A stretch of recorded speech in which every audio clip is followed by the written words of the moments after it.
Hi, Jagdish. Good morning. Hey, good morning. Hey, Naveen. Morning, good evening.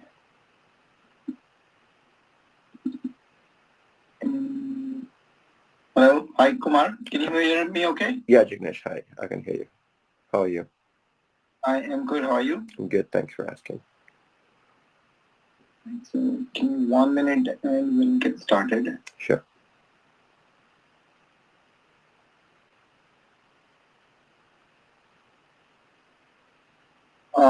Well, thank you again for taking time and having this conversation. I am Jignesh Patel, an architect role in the project, and with me I have Naveen, who is DevOps lead. We just wanted to have some discussion about your most recent project and technology stack and some technical discussions around it. And maybe towards the end we'll have some time for you to have some questions for us, and we'll be happy to answer. Does this sound okay to you? Yeah. Okay. So when you're ready, you can start with a bit of quick background and your most recent project details. Yeah, definitely. So basically, I have 5 years of IT experience, both in Azure and AWS. Currently, I'm working with BDO, which is a consulting firm. I'm working as an independent consultant, whereas I do a lot of DevOps work and ETL development and deploying database clusters and a lot of Spark configurations. I'm pretty sure you're familiar with Azure Data Factory, right? Mm-hmm. Yeah, I mostly work on Azure Data Factory, IBM Data Stage, and at the same time, I do a little bit of DevOps work with them, like configuring the security protocols and adding users to the AD groups and stuff like that, and design dashboards in Azure so I can monitor the runtimes and pipeline runtimes and deployments, and work on ARM templates, and also ensuring that we meet the client requirements. You said you are independent consultant. What does that mean? How does it work? So I'm a contractor. So, Okay. so BDO is a firm that hires contractors, and I work with top four banks in Canada. So I don't directly work for them. I work through BDO for them. Okay, no, but what's the team structure like? Like how the work is assigned and what's the overall environment? So usually it depends upon the client. So some clients require us to be part of their team. So they get to assign us tickets and we work on that. But in other cases, clients just allow us to build our own team from Scrum Master to a QA engineer, where we will be distributing the work among ourselves. All we get is an architect and we do planning according to that, and we distribute the work. Do you intend to continue working in the consulting mode?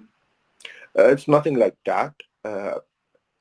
So right now, I've been working as a consultant for the past 1 year, and I'm looking for a little bit stability in a full time. That's what I'm choosing.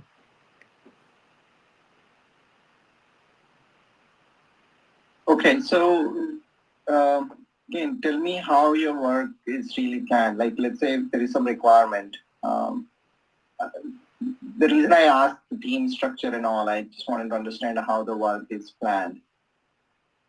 So in your most recent project, you mentioned you were part of deploying and developing some resources, some configuration, and then also writing some PowerShell scripts, etc. So how all this work is really planned? So coming to that, so at the bank, as I told you previously, usually we are part of their team. So it was not a project initially. I went in when the project was going on. So all the resources and all the planning was initially done. So we have a couple of people who are actually working on the cloud environment from our company as the same team. So we have daily scrums, and they just assign us tickets on the sprint basis. So we get to work on those tickets and close them. Were you involved in any sort of early discussions? I heard you mention that the work was already planned. Yeah. But were you involved in any discussions where the team says like, oh, this is what we need to do in terms of business requirements, and how do we do it? Got it. Any interactions with the stakeholders, if that's what you're referring to. Yeah, so usually we do have the requirements, but we discuss on what is the best approach so we can utilize the time, reduce the time consumption, and make sure it's a cost appropriate approach. So there was just deployments in Azure Data Factory for Databricks and everything. So which will be deployed on.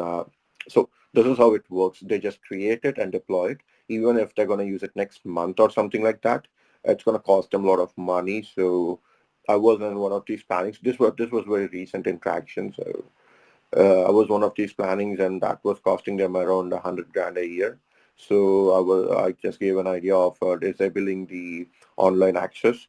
So the resource will be created, but it will not be online.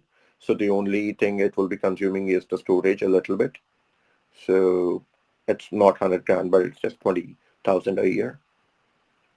So I'm familiar with interacting with stakeholders and cost effectives and a new approach methods. Like an alternative approach of what they initially planned if there was any issue. Okay, so continue on that line. So let's say,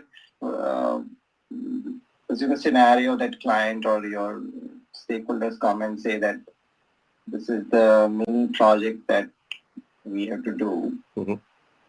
You don't have any details about the DevOps side of work.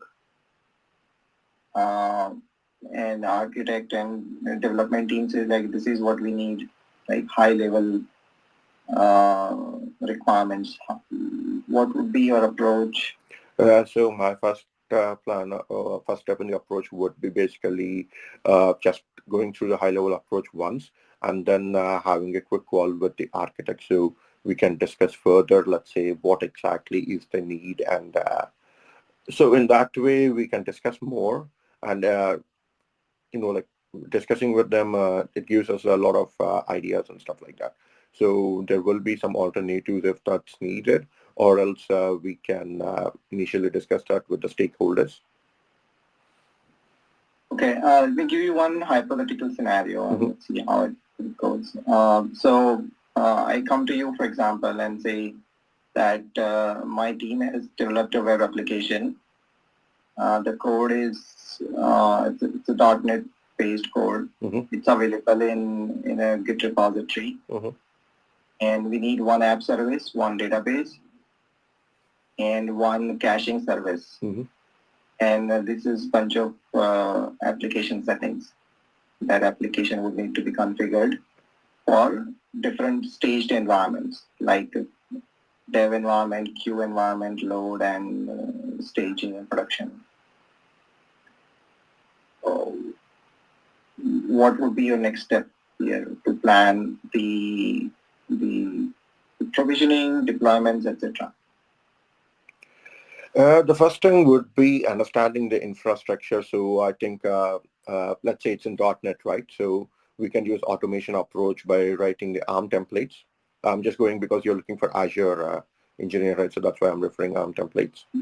And then apart from that, actually working with infrastructure as a code is easier. So all the resources can be deployed in that. So and coming to the next requirement would be app service, right? Yeah, some simple resource requirement, right? One app service, one SQL database, and then one caching service. Cool. So coming to SQL database, we can deploy it in the automation templates as well. So in that way, we can use it in multiple environments at the same time, and we can make changes very easily. Okay, anything else? I think that should be basic approach. So that should be first step if everything was planned and if I would like to make some changes. Okay, what about deployments? I mean, basically, how do you deploy? What would be your deployment ideas? Okay, so mostly I will be using Jenkins. Basically, like the deployments, I would integrate a CI/CD pipeline from Git and Jenkins. So whenever we make changes in the code and deploy it, we would get the status in the Git console. Jenkins output console, and then we can monitor it from there. Okay. So what are the components recently you deployed in Azure? Not Azure Database clusters. That's what I'm typically working on right now. In your previous companies, yes. Okay, a lot more data storage accounts and data lake storage accounts. You said something before. You said data lakes. No. When I asked about what are the components you deploy in Azure, you said something, right? Database clusters. Not about database clusters. You said like we are not something Azure, something you said. I didn't get you. You did say Databricks clusters. Okay. So, did you deploy any other components other than like app services, key vaults, anything? Yeah, I mean, like coming to app services, I would say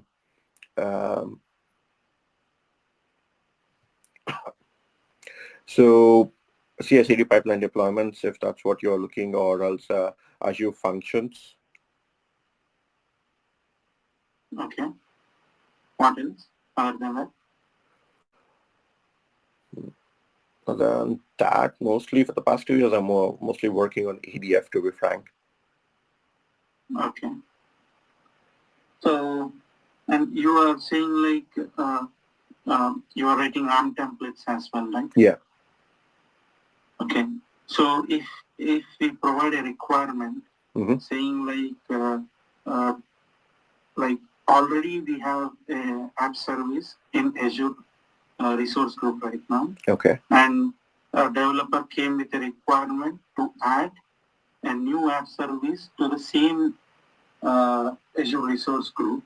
Okay. What are the inputs you need from a developer?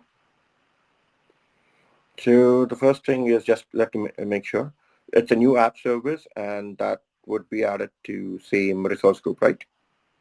Yes. So first thing I would consider is size of the app as well as the number of people who will be using it, and then assigning those people to that resource group. Just want to make sure if those people are already assigned to that resource group, or is it new people that I will be assigning to the resource group, and I will check.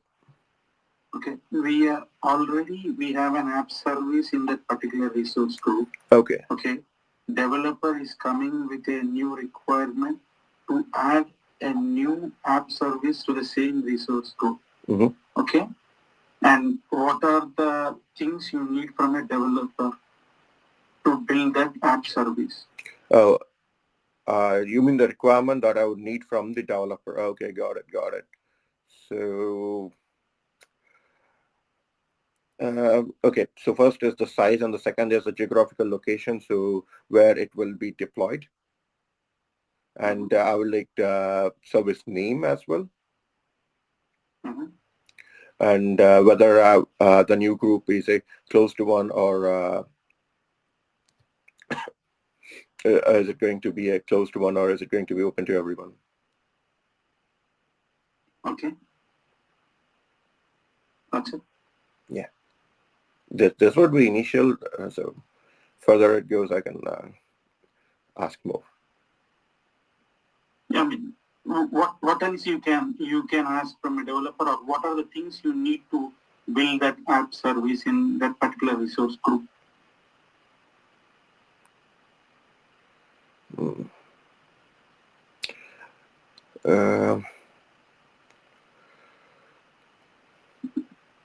Okay, I will ask. So is it like? You have, sorry, go ahead.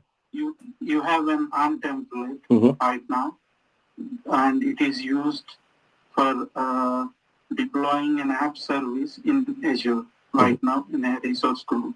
Okay. Okay. And I want to make some changes to that ARM template to deploy another app service in the same resource group. Okay. What will you do? What are the changes you will do to that? The first thing is the name, storage, and the network parameters. It's like just making changes to the existing configuration. It's not something like I'm going to completely build new, right? So the next thing would be if there is any kind of outbounding or inbound traffic rules with the Azure firewalls and the network security groups. Okay. And do you have any PowerShell experience before? Yeah. So can you rate yourself in PowerShell? Out of 10, I would rate 7. Okay. So you said ADF, right? Yeah. Before you were working on ADF. So how do you add alerts and metrics in ADF? So when you say alerts, is it like the pipeline failure alert or? Yeah. Cool. So let's say if a pipeline fails, I would use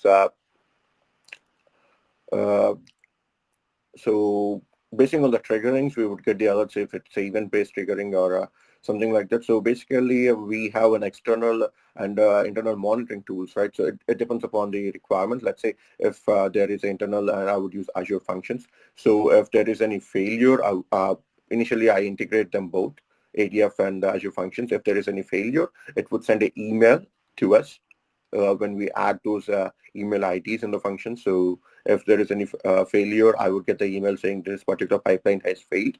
Other than that, there is a second approach where I can build dashboards. Okay. How do you, well, I think that's the question. How do you configure your alert so that it calls the Azure function or sends an email? So it's a pipeline connectivity. We add a resource to the pipeline. So the main part will be Azure functions in that, and we configure that. So let's say if there's a success, we get this particular mail. If there is any failure, we get this particular mail, and then we go into the Azure portal or login and see where exactly it failed. Can we do the same thing through Power? Sorry, give me 1 minute.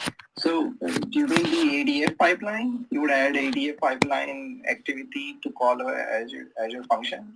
Yeah. Oh, but what if the pipeline step itself fails for some other reason? I didn't get you. So you're saying if the pipeline itself didn't start or? Yeah, I mean, for any other reason, the step itself is not failing. So it's not working, the step itself. Let's say your activity itself failed to call the Azure function. Okay. How do you, I think that was the question. Usually when we start a pipeline, there are only two outcomes, right? Either it should pass or it should fail. If it passes, we get an email. If it fails also, we get the email, right? So how do you configure that? I think that's what his question was. It's the connectivity between the pipeline, right? So initially we connect it with the resource. So let's say if it starts at point A, it should go to point B, or it should fail in between. Either way, the output goes, right? So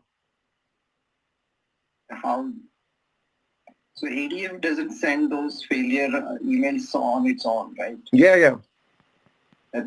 So how do you configure those alerts so that teams get to know that? Okay, so for that case, we can use the pipeline to monitor by using the activity state.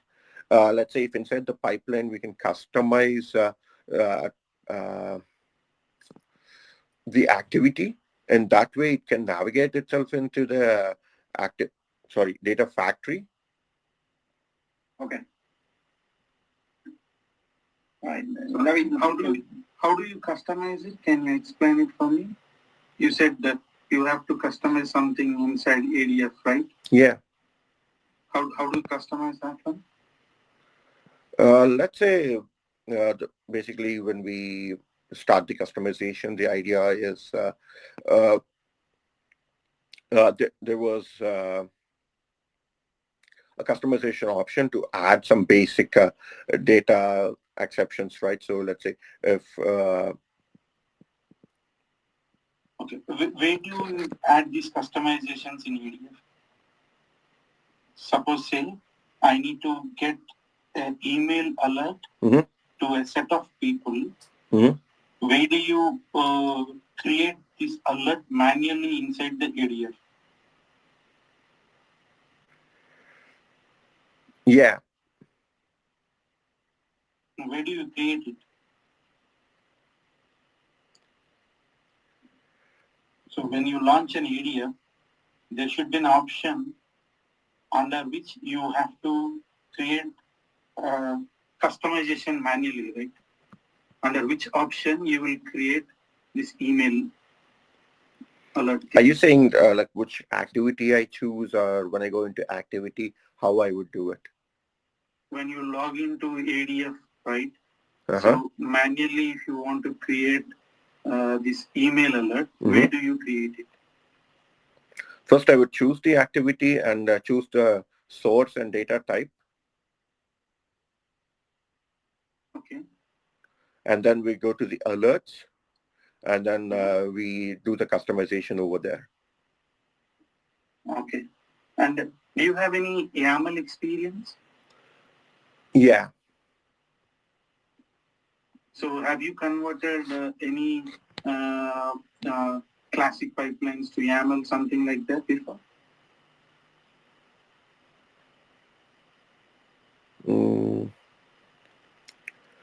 I mean, I do have experience, but not that I initially started. Someone who, everything was already created. I was making changes and deploying it. Okay. And do you have any on-prem experience and troubleshooting experience? In what sort of way? Is it like giving access to the users, or? Not giving access to the user. So if suppose say anyone deploys any component or any application on the on-prem server, so if there are any issues or something like that, or automating a deployment on on-prem servers, and troubleshooting if user is facing any issues, application issues, which you deployed, the component when it deployed on the on-prem server, if at all any user faces any issues, UI issues, how to troubleshoot it? Do you have any experience on that? I mean, yes, I do have experience on troubleshooting and fixing those problems. So I think in one of the previous projects that I was handling, it was an application-based system, so which was on the on-prem. I would say that it should not be a problem, so I can handle it, manage the responsibilities of the application side. So coming to debugging and did you automate the deployment?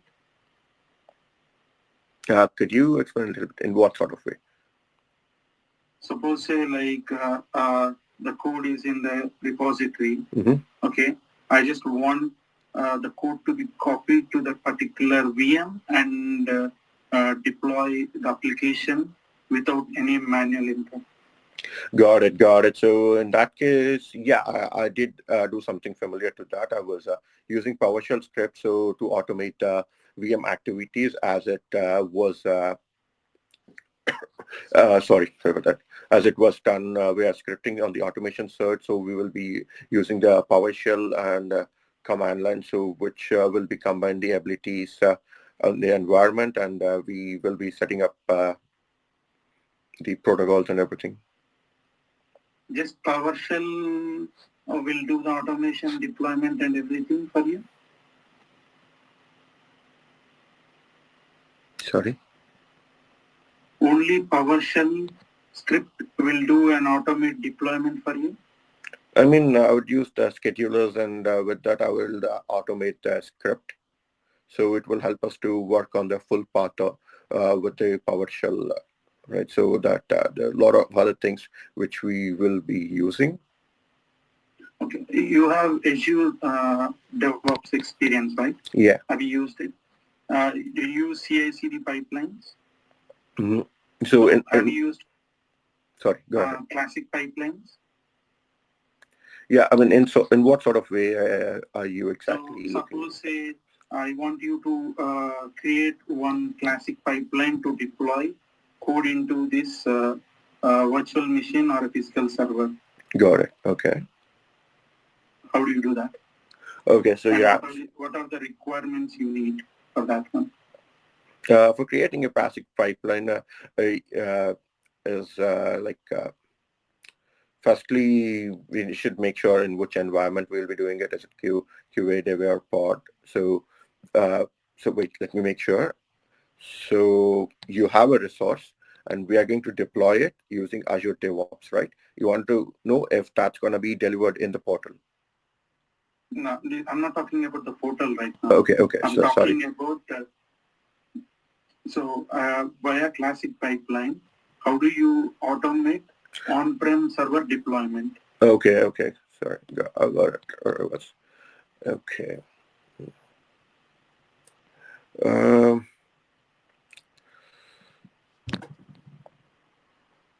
Okay, so first of all, we would connect the classic pipeline to the on-prem VMware system, and then so that we can add stages in it, and we have to select the pipeline. I mean, in the existing stages to show the name and everything, so we can clone it. Okay. And can you explain about the CI/CD process in your company right now? Yeah, I mean, like how suppose say we are giving a .NET application. Mm-hmm. So what is the steps you have in CI, and what are the steps you are going to perform in CD? Sure. Coming to the CI/CD approach, I would say, so first of all, I would be making sure it's connected to the Git. Mm-hmm. And then from Git, so in Git, I would classify different types of environments and everything.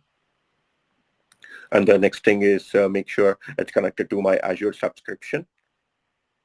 So, and then I will be logging it into my command line interface to see if it's enabled or not, and then I'll clone the repo in my VS Code, and then commit the changes. So this is the part which I do. So the code gets to the Git, and from there onwards, I would make sure do the automation testing, edit changes, and everything that's in the coding itself. And after that, I would add it inside. So,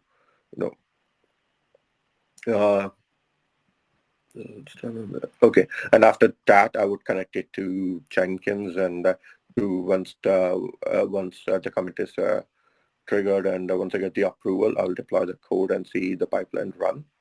So if it's a failure or a successful deployment, and then I would check it in the environment which I made changes. Okay.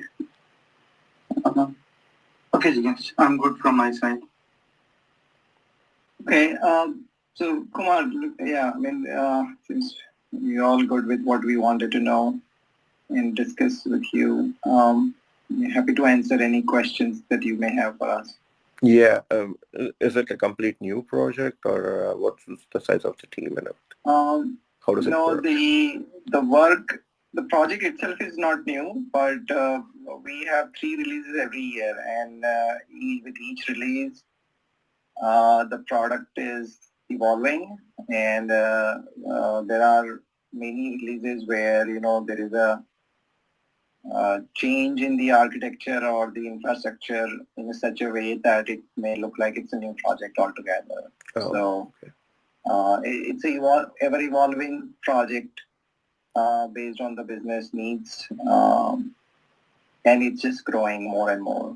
So. Okay, and what will be you expecting for someone to take this position? How would a typical day for them work out? So the role is about, primarily implementing the DevOps work items, like, creating builds and release pipelines, and maintaining it, managing it, configuring with the different environments, like all the staged environments, dev, QA, load, etc. And then working closely with the architects, developer team members, on a day-to-day or a regular basis about the planning the work, carrying out those requirements, and helping with the provisioning, deployments, and also kind of troubleshooting if something goes wrong, making sure following the best practices around those implementations. And also it's expected to do automation as much as possible, because many tasks are to be implemented from the long-term view, where you don't have to repeat with each release, for example. And then the other aspect is also working with the other DevOps teams who are responsible for maintaining the production servers. This particular role does not require production server management,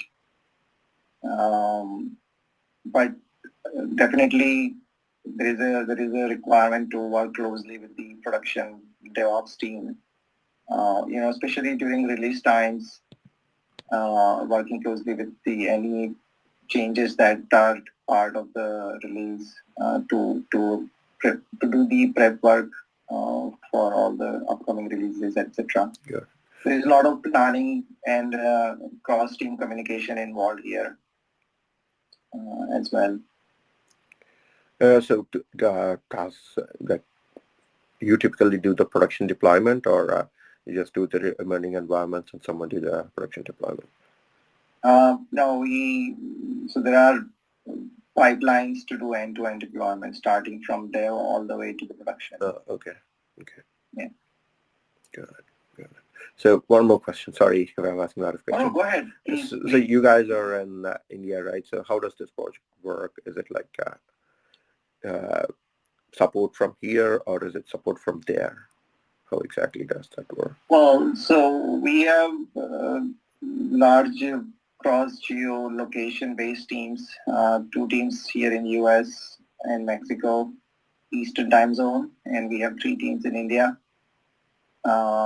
And it's a global application, so the end users are accessing the application most of the time of the day. So because we have, like when I said it's global, that means all the end users are across different time zones, starting from Australia, Japan on the other side, and all the way to the West Coast here in the US.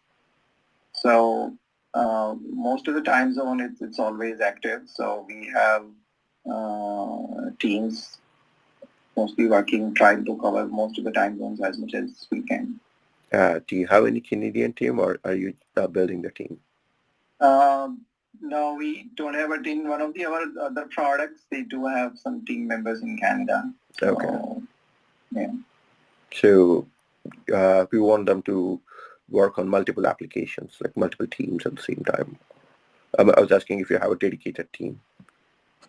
We do. So we have 3 types of teams as far as the DevOps work is concerned. One is one is more actually not a DevOps work, but from the cloud governance team, where they set the resource policies, other governance aspects of the DevOps practice. And we have one DevOps team. They are responsible for managing the production servers. They are shared resources. They manage multiple applications because they are geo-specific resources. And then we have project-specific DevOps teams, which is what this role is for. Okay. So project-specific team definitely is primarily focusing on one or maybe two projects at most, depending on the size of the project. And the primary interaction and all the work is really involved specific to that project for each release on a regular basis. So I assume you go on sprint basis? Yeah, we do. Like 3-week sprint. Okay. But see, for DevOps, it's not really exact Yeah. fit, right? It's always, so part of the DevOps work where, there is a planning part, it fits into sprints, especially if it's aligned with the other business features other development teams are working. And some of the work items are, just ad hoc, like something failed or to do troubleshooting or something, unexpected came over. That fits into more into Kanban approach rather than sprint. Got it. Is it an internal project or you're going to build it someone else? No, it is internal to Deloitte. Okay. But the end users are also Deloitte internal users, but they are across the world, because every country Deloitte office, especially the auditors, they use the application for the audit function. Okay. Yeah. That's it. Any other question? No, I'm good for now. Okay. So again, on a final note, then thank you so much, Kumar, for taking time and having this conversation. We really appreciate it. And we'll share our feedback, and maybe you will hear from your recruiting contact person for the next step. Thank you, Jinesh. Thank you, Navin. Nice meeting you. Thank you.